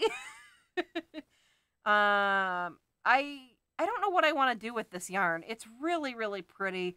I might try a couple weeks ago I showed the, what is that one called? The herringbone spiral slouch hat that I made out of the Red Heart Roll With It melange yarn. And it turned out really, really cool. I've been wearing that hat somewhat regularly. I might try making that same hat out of this yarn. So we'll see. I'm not sure. Maybe I'll try the link that Michelle was trying to share and see if I can make a hat and follow that. Surprisingly, the hat that I made from that herringbone slouch turned out to be the right size. Like it's exactly the right size. It fits my head really well. So I guess I made one hat recently that wasn't terrible. Oh yeah, Savannah's reminding me that AC Moore is going out of business. So I guess 40 of the stores are being bought out by Michaels. Though it said that Michaels is taking over their lease, but I don't think that means that they're going to take over their stock. So I assume all of them are going to clearance out everything they have, and then Michaels is going to, like, slip in and restock everything in 40 of those locations. I assume the other, I think there's like 140 locations, so the other 100 locations are probably too close to a Michaels for them to be interested, would be my guess. But I don't live on the East Coast. AC Moore is a East Coast U.S. store, and so I don't have an AC Moore anywhere near me, and I don't have access to those yarns. But for those of you who live on the East Coast, you probably already know, but AC Moore is going out of business. Savannah's saying Michaels needs better yarns. I think what I read is that Michaels is trying to buy all of AC Moore's intellectual property. So that would be all of their, like, store brands and all of their trademarks and all of that. They're trying to buy all of it. I don't know why AC Moore is going out of business. That was not clear in the article I read, but it does sound like they're trying to buy all their brands. So if AC Moore has better yarn than Michaels, Michaels might be getting it. Stephanie's saying in Florida the closest one's a couple hours away. I think the closest one to me is in Pennsylvania. And I'm in Illinois, so that's Indiana, Ohio, West Virginia, all in the way. Little tiny part of West Virginia, the little spike, but still. Quite a bit away. I think Pennsylvania, Pittsburgh's like 9.5 hours, so. Michael's sock yarn is crappy. They have a pretty small selection of sock yarn. The one that they have that is their house brand is Wool-like, and I don't hate it, but I don't love it. It worked really, really well for doll clothes. For a while, I was making itty-bitty clothes, even smaller than Barbies. So I have a friend who has kids, and they were really into these Equestria Girls dolls, which were shorter than Barbies, and their waist was like this big. It was like, I don't know, 3/4 of an inch wide. And so Barbie clothes were way, way, way too big. And there were no, like, outfits you could change them into. And so I was making, like, custom little skirts and tops and dresses and stuff. And so the Wool-like from Michaels worked really well for that because it was cheap and it came in a lot of colors. I think you get like 200 grams for like $1.99 or something like that when it's on sale. So you really can't get any cheaper, but it was a very, very splitty yarn. It didn't matter because I was making doll clothes, and it didn't matter if I missed a loop here and there. They also made a wool-like chunky, and that was terrible. I've got actually a bunch of it in a bin over there that I just haven't used because it's like 10 or 12 strands of wool, like all twisted together, but they don't hold together in any fashion. They might as well just be stranded yarns, except that it's like, again, like 12 strands. So you can't not split stitches. Like, you just, every stitch you work, you split through the yarn. It was pretty terrible to work with, and I just put it in a bin. So, if anyone needs some wool-like chunky. Let's see. Stampin' Bandit, saying that they have some AC more cotton color cakes from months ago. Oh, and she just got a AC more this year, and now it's gone. Oh, that's the Hobby Twister. I think this came up before. The Hobby yarns were very similar to the Sheep's Whirl and the one we were talking about earlier. What was the one we were talking about earlier? Rhapsody. The Hobby looked exactly like the Yarn Bee Rhapsody. I think the Yarn Bee Rhapsody is like $8 a ball, but I guess you probably could get very similar yarn from Hobby Lobby at least. The sheep's yarn, the Whirl yarns are very expensive by comparison.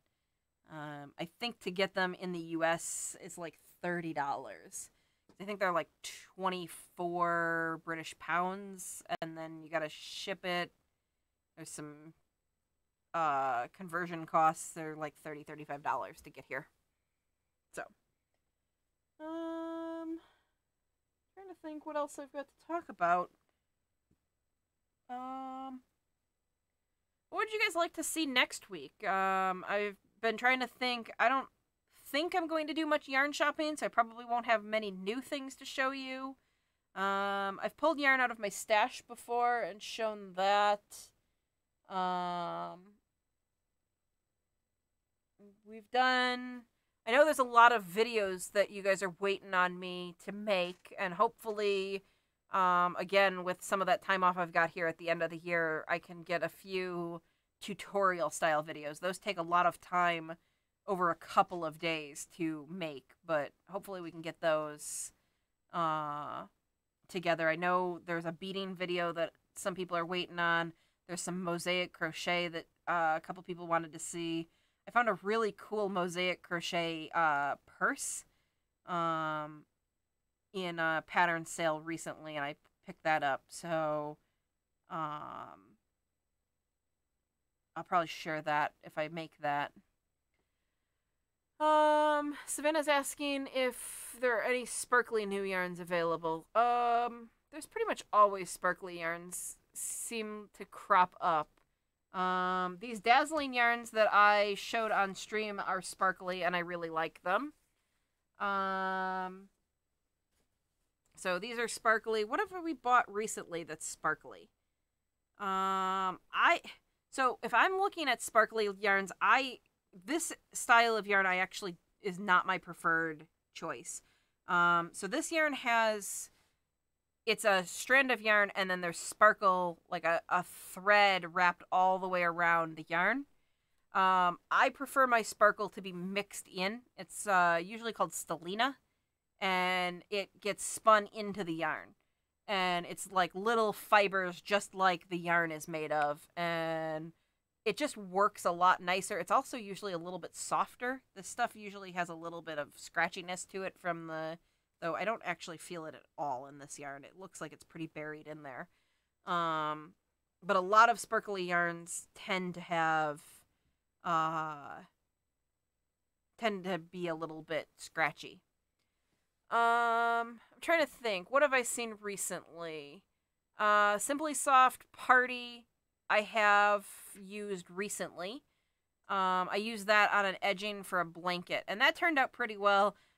It does have that problem, though, where so, like I said, it's wrapped around, and what will happen is the yarn will slide differently than the glittery part. And so what'll happen is occasionally you'll get this part where it'll bunch up together, all the little glittery parts, and then you'll have some yarn that isn't really being covered evenly. And so it just takes a little bit of getting used to and like working with it so that you don't end up with it working differently.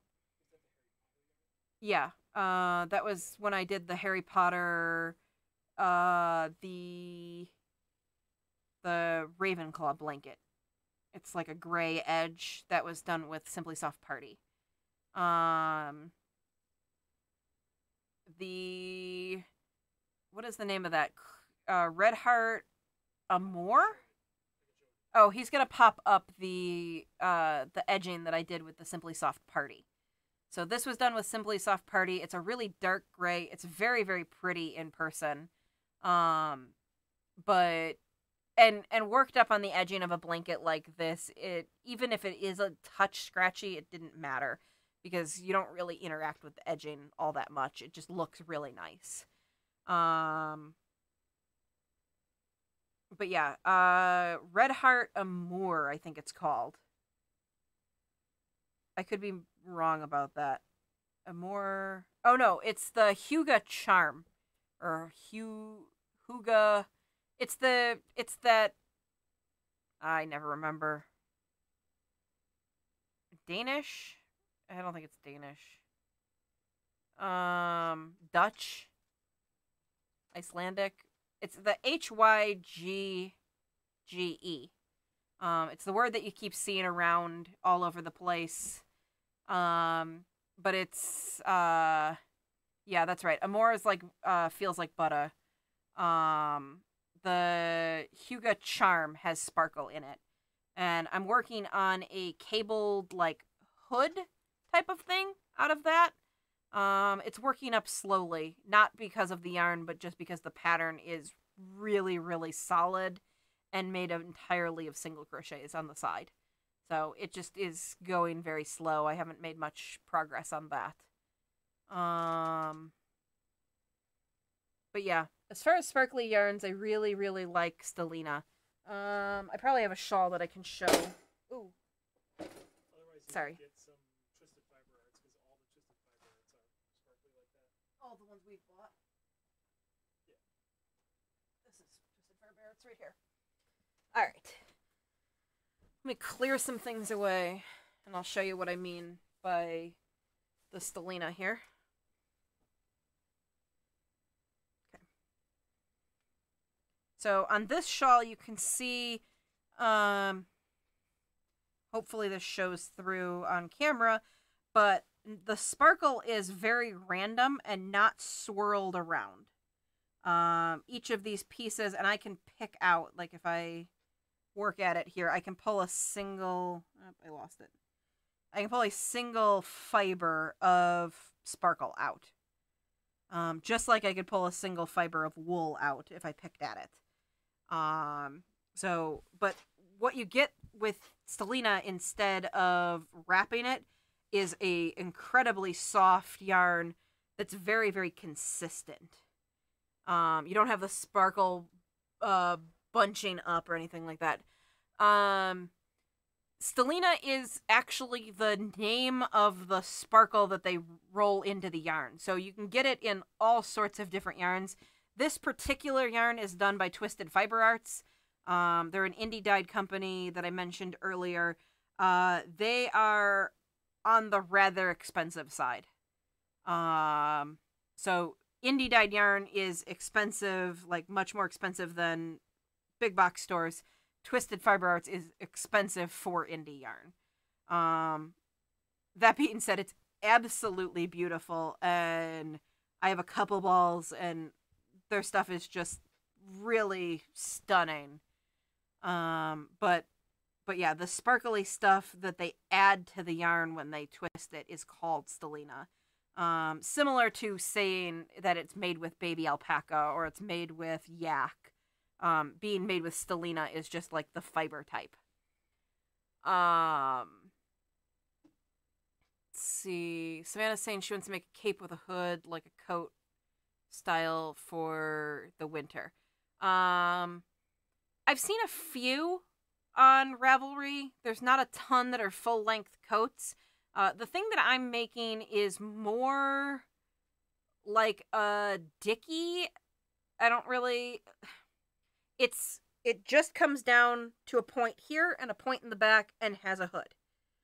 So it's just a top piece. And then you can put a jacket over it and it would look like you're wearing a hooded sweatshirt underneath without having arms and,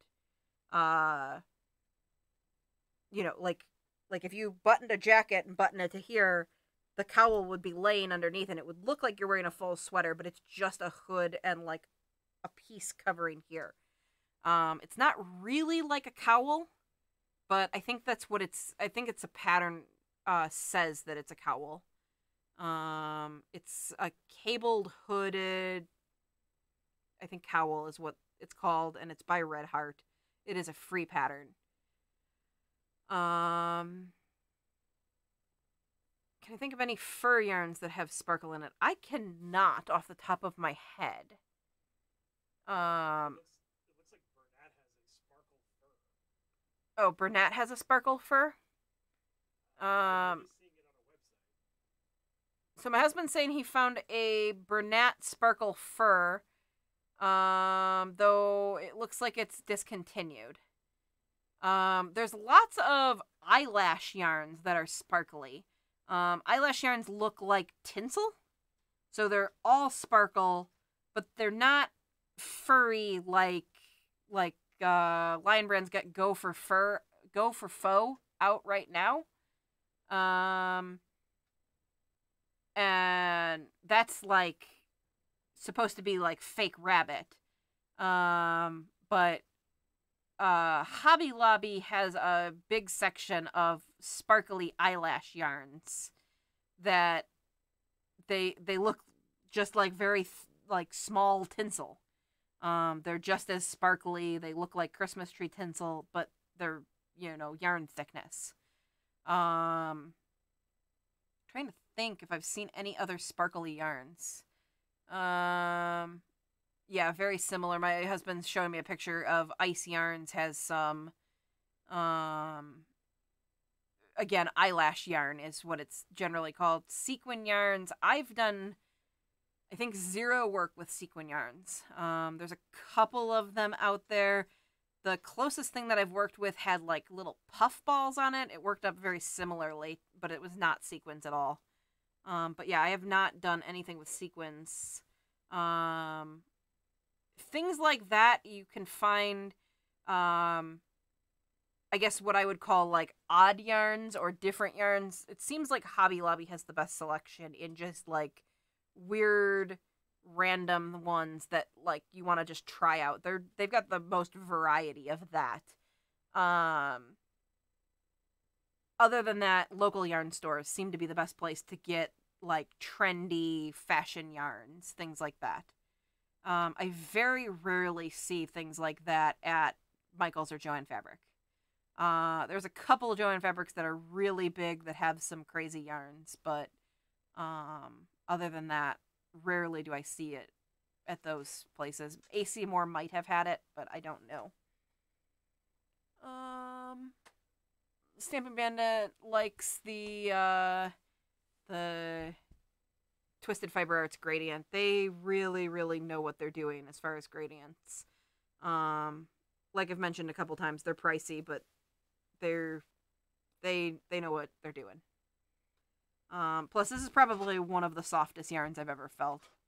It's got a little bit of cashmere mixed in, and it's just so soft.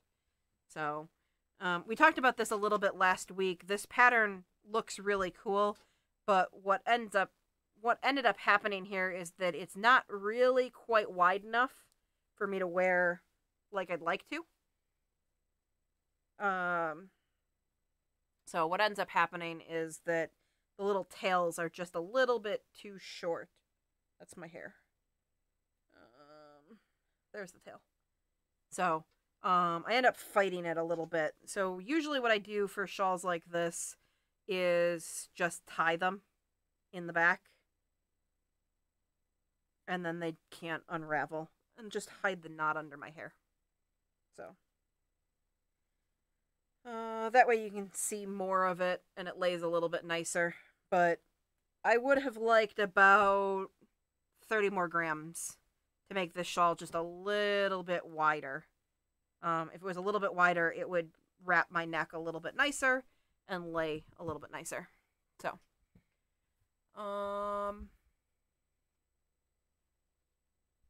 let's see. Yeah, I definitely would have made it bigger, but I think this was already 120 grams. So, it could have stood to be 150 grams. It's missile. We're hearing noises upstairs, but it's the dog running around. I don't know if that's coming through on the audio or not, but if you can hear it, it's my dog running around upstairs. Yeah. Trying to think. Sort of looking over, what you guys can't see is off screen over here is my yarn storage, and I'm just sort of looking to see what else has sparkle or what else is of interest over there. Not seeing anything that's jumping out to me. So, a little earlier, I had asked if anyone had any suggestions for next week, and Stephanie was saying maybe going through and showing some of my favorite sock yarns.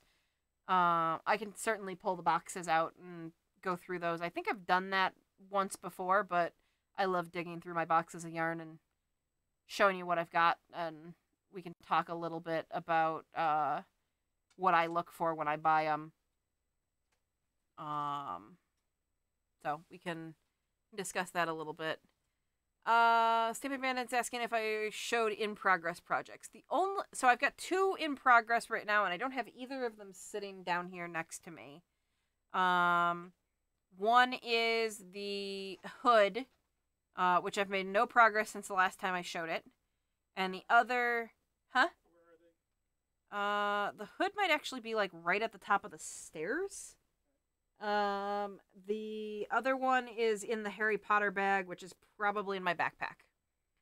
The other one I'm working on a baby blanket out of the DK Colors, and it's this blue baby blanket that I have shown a whole bunch before.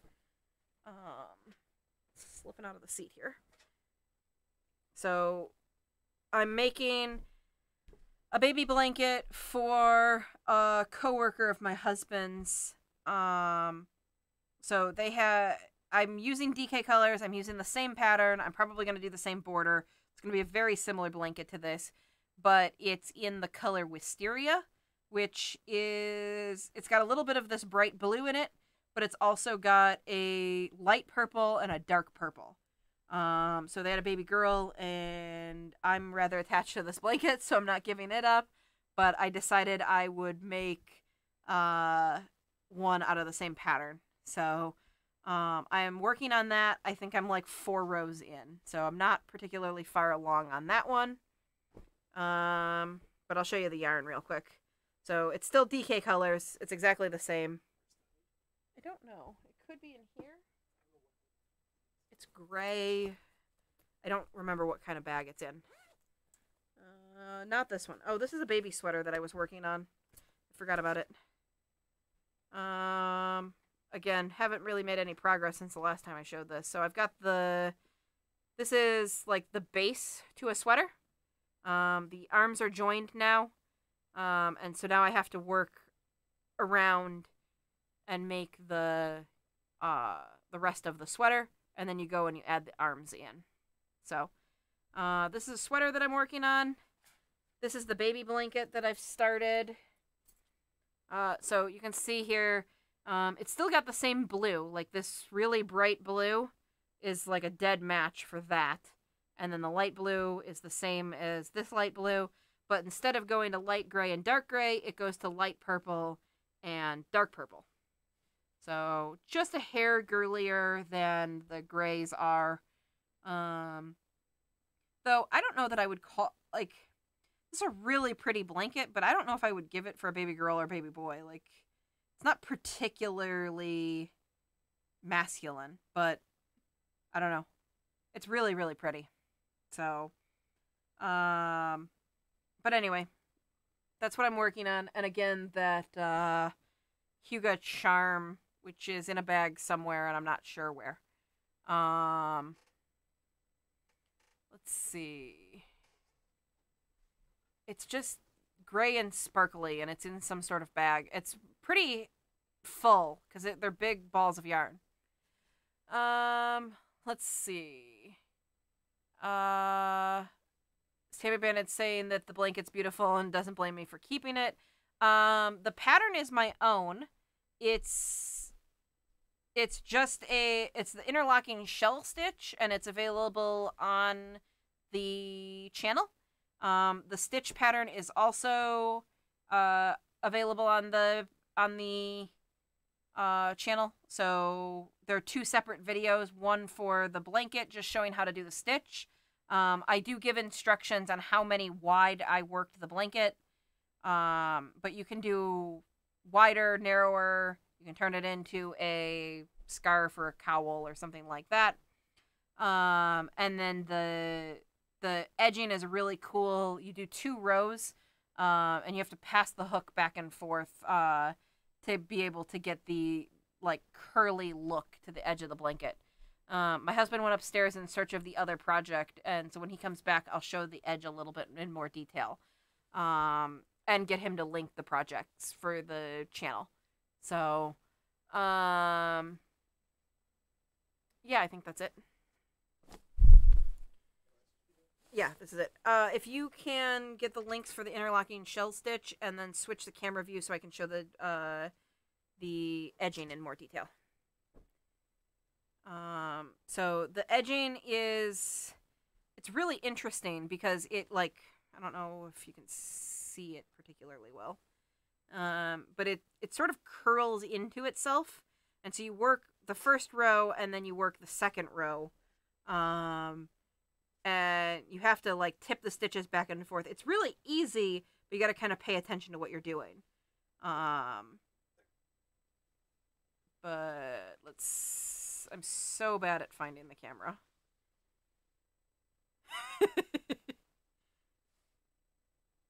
That sort of will do.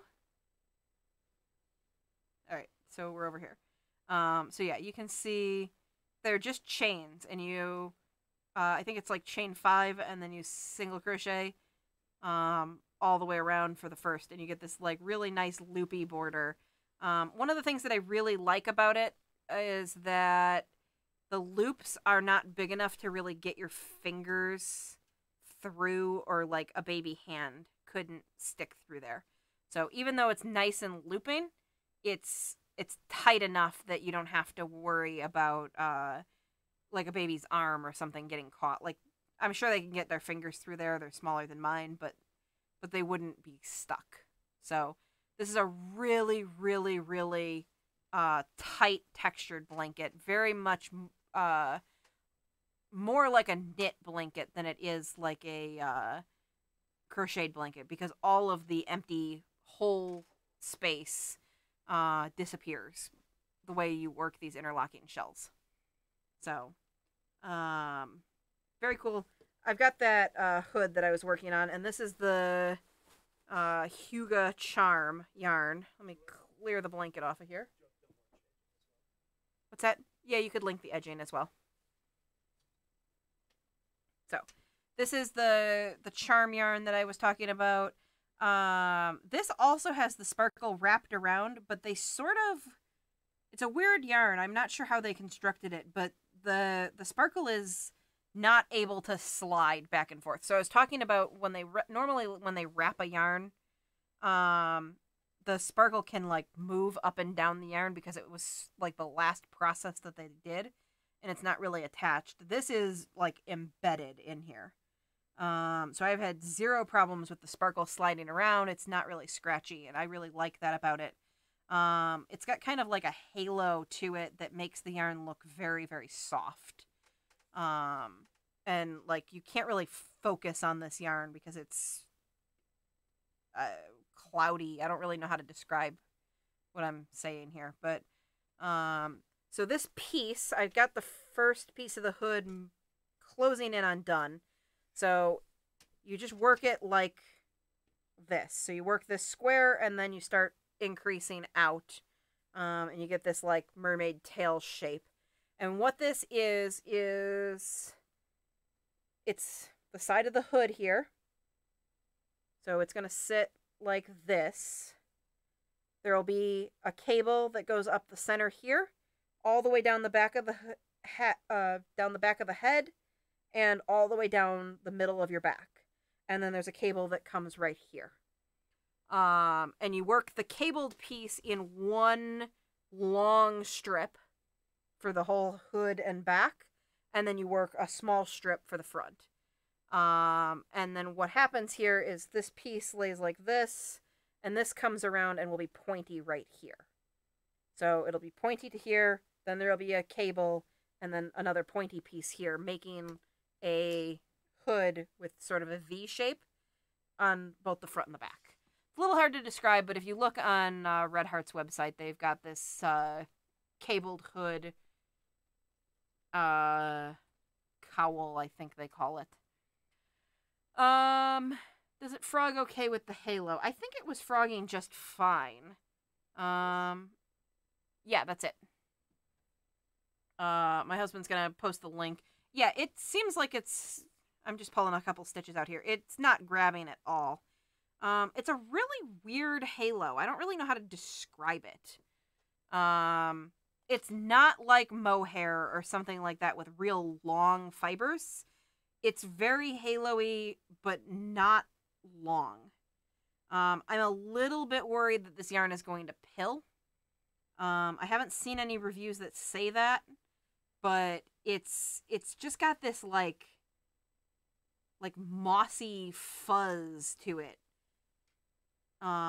It's really, really short, like not really easy to pull off fibers.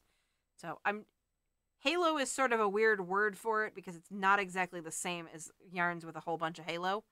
But it's the best word I can tell you. Like I said, it's almost like a fog over the top of the yarn. You can't really pick the fibers off, which is usually something you can with halo. And there aren't like little hairs sticking up, but there's just like a layer of fog. Fog's the best word I can come up with right now. But it gives a really, really interesting look. And like I said, the glitter is really well embedded in the yarn. And so it gives a look much more like the stellina than it does the kind where it's wrapped. Even though this is definitely wrapped. You can see the twist in it. So yeah, those are the projects that I'm working on right now. Realistically, I'll probably start like 2 more and see where I get from there. So, what time are we looking at? We're right at 2 hours. Okay. I'll probably give you guys a couple minutes just to get any last minute questions in, if anyone's got any last minute questions, and then we'll probably wrap up for the evening. Let's see.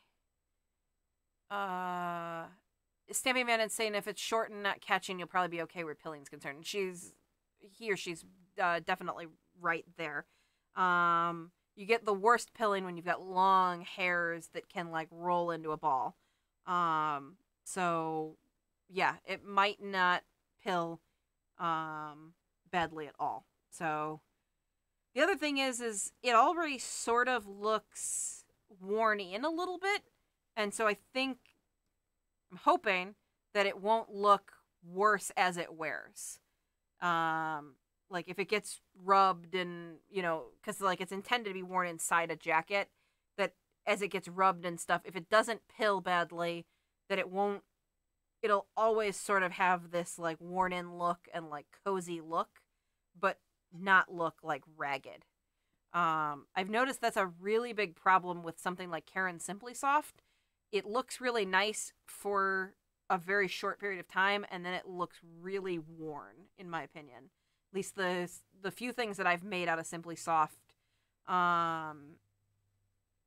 really, really looked rough in just a few days of wear, and that's wear by kids, but still, they pilled pretty badly, and the fibers got pulled up, and it just looked like it went from a really nice, new, clean product to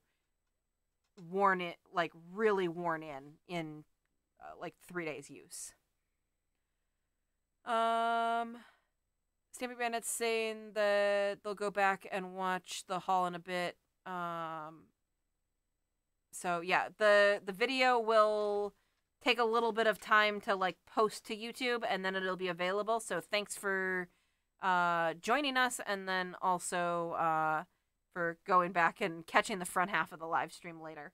I would generally recommend waiting a little while till it gets a good version.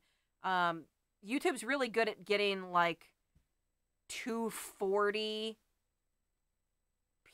Is that what it is? Really low resolution copy up very fast, and then it takes like another 40 minutes for the high definition version to get up. But it's usually worth waiting a little while, because when we go to those detail shots, you can see a lot better on the high definition. So if you have the time to wait, it might be worth waiting a little while so that you can see the zoomed in shots with a lot better clarity. But it might go faster because I think we're streaming a little bit different. So I don't know. My husband's shaking his head no, so I guess I'm wrong there. I thought we might be streaming at a slightly lower resolution. So,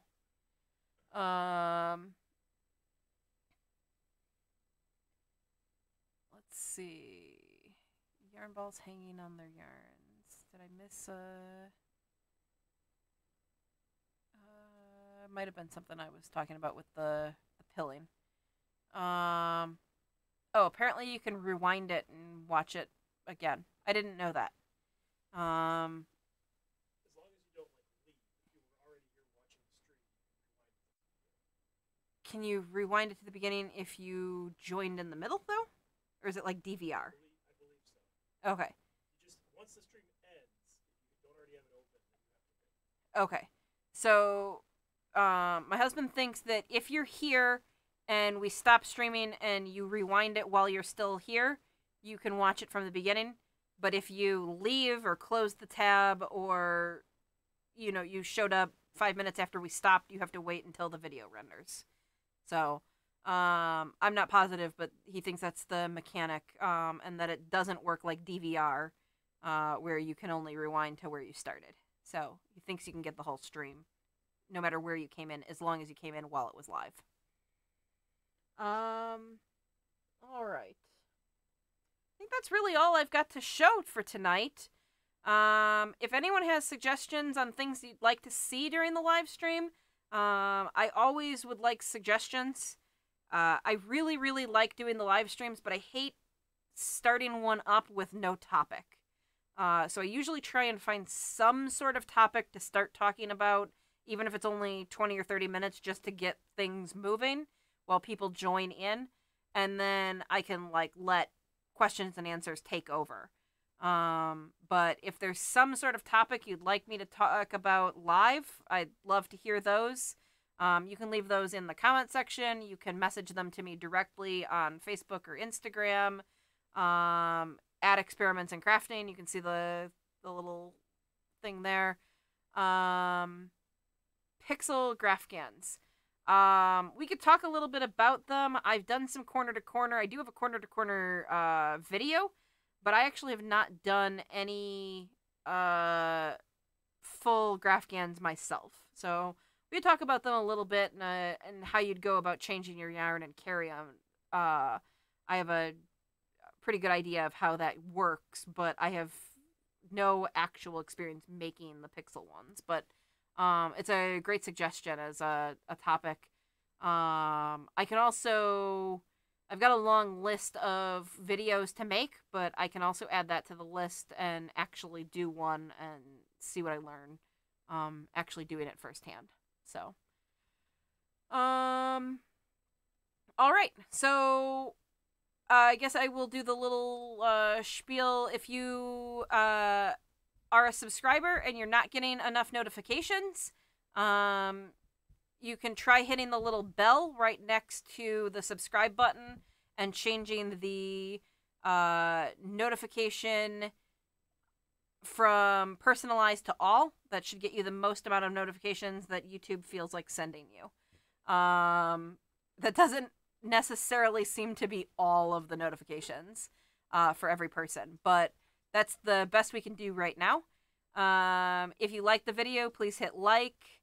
Stamping Bandit, real quick, has thrown in another suggestion, which is a live group project, and that actually sounds like kind of a fun idea.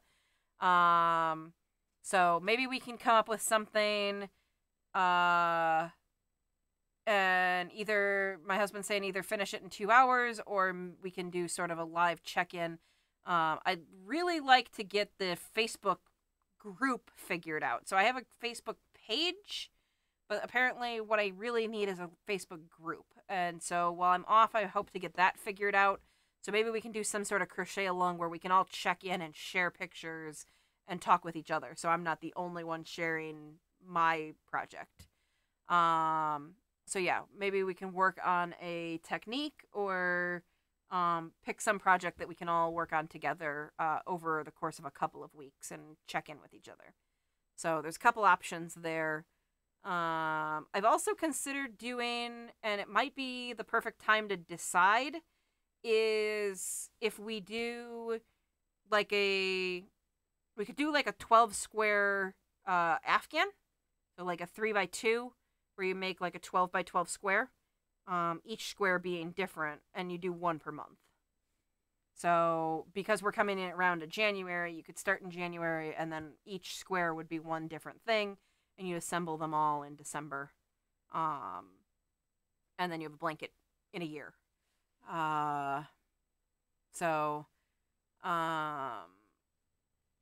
But yeah, so let's, Simply Bandit's also recommending Twitch. I haven't used Twitch. I know that it's potentially a better live streaming service. The only downside to Twitch is that generally my audience tends to be more familiar with YouTube than Twitch. It's Twitch is targeted towards more like gamers, and I know there are some crafting streams in there, but it's a relatively new service without as many crafting people on there, and so crafters have a harder time finding me there, I guess. But yeah, it has some potential.